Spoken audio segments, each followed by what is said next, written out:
Oh boy, do I have a doozy for you today. Now, look, we've all heard it. The anti-gunners are not coming for your guns. We're not coming for your guns. You know, every time that people say, oh, this is a gun ban, the anti-gunners love to say, we are not coming for your guns. We just want common sense gun control. Well, today I'm going to be talking about a bill that would actually be a literal confiscation bill without any due process whatsoever.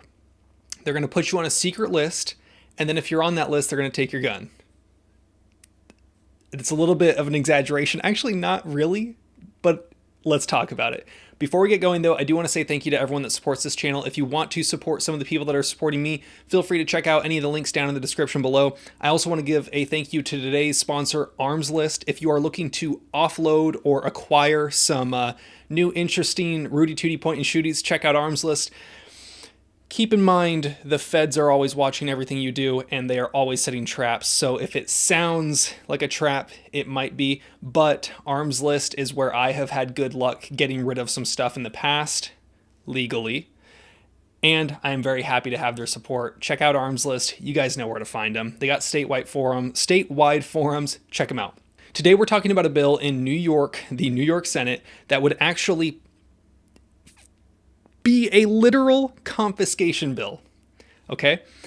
This is talking about the no-fly list. And what this bill is essentially saying is that if you are in New York and you have a firearms license and you are a suspected terrorist, that's what they're saying, and you're on the no-fly list, it would revoke your right to own a firearm, and the superintendent shall search the federal no-fly list or terrorist screening database at least once each year, and upon finding that a firearms license holder is on such a list, the superintendent shall immediately notify all appropriate law enforcement agencies and shall direct the state police to remove any and all firearms until the time that that individual is no longer on the federal no-fly list or terrorist screening database. Now, I know a lot of you might be saying, well, we obviously don't want terrorists to own guns. Like, yeah, I think that's a very reasonable thing to say. We don't want terrorists to have possession of firearms. We don't want convicted terrorists or people that are saying, I am going to go commit violence with this gun to have guns, right?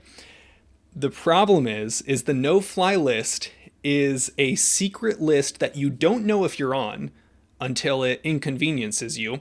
There's no way to know how exactly you get put on it. There's no due process. There's no way to get yourself really pulled off of it, as far as I'm aware.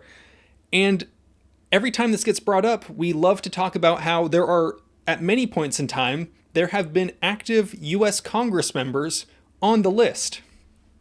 The no-fly list is not some perfect database of convicted, known, violent, dangerous people that, if they are so dangerous, why are they not in jail?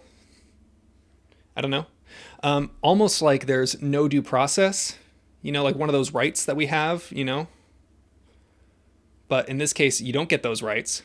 And if you have your rights violated by being put on this no-fly list, you are also then going to have your Second Amendment rights revoked. Does that seem right to you? I do want to say thank you to Firearms Policy Coalition for tweeting about this, and this is how this got brought to my attention. So this is something that I would not have known about if it weren't for them. For those of you wondering about, what's going on with the 21 and under in California case, I highly recommend that you stay up to date with them. Currently, you cannot, but there's going to be developments in the future. Little side note. So people like to say, we aren't coming for your guns. And then they pass bills, or they try to write bills that are literally a gun confiscation bill. A bill that would be about confiscating your firearms because you're on a list that did not give you any actual means to defend yourself and is completely unconstitutional to exist. You can't know if you're on the list, can't really get off the list, and they're just going to take your guns. Does this seem like a slippery slope? People say, the slippery slope fallacy doesn't exist, or like, that's a fallacy. It's not a fallacy when I've just watched basic patterns occur and then you arrive at these conclusions. Like, I understand the concept of a slippery slope fallacy, and that argument might be valid in some instances, but when they've outright said it, occasionally slipping on their slope and saying, oh, we're just going to take away your guns, and then they simultaneously the next day say, we're not trying to take your guns. We know the true goal. The true goal of gun controllers has always been complete disarmament of the entire population. It's what it was back in 94 with the assault weapon ban. It's what it's always been about. It's always about chipping away slowly, slowly, slowly. Now, this no-fly list. Okay, well, what's stopping them from adding who is on this list? What's stopping them from just adding you to the list arbitrarily? What's stopping this list from targeting people for other activities that aren't just Second Amendment? What about your First Amendment? This is a ridiculous violation of the law, and I'm interested to see how far this makes it through in New York. Let me know what you guys think down below. You guys know the drill. Have fun, be safe, stay dangerous. Peace. So for those of you still here, very thankful for everyone's support. If you live in Sonoma County, please vote Eddie Ingram for sheriff. Every other candidate that I'm aware of is likely going to lead to me no longer having a concealed carry weapons permit, and anyone like me no longer having a concealed carry weapons permit. Does that mean people are going to stop carrying guns? Well, the criminals haven't stopped carrying. The criminals are carrying guns very, very often. So I'll let you decide. If you live in Sonoma County, though, I highly recommend that you vote Eddie Ingram for sheriff. I'm actually about to go to a meet and greet event for him at the same place that I got married.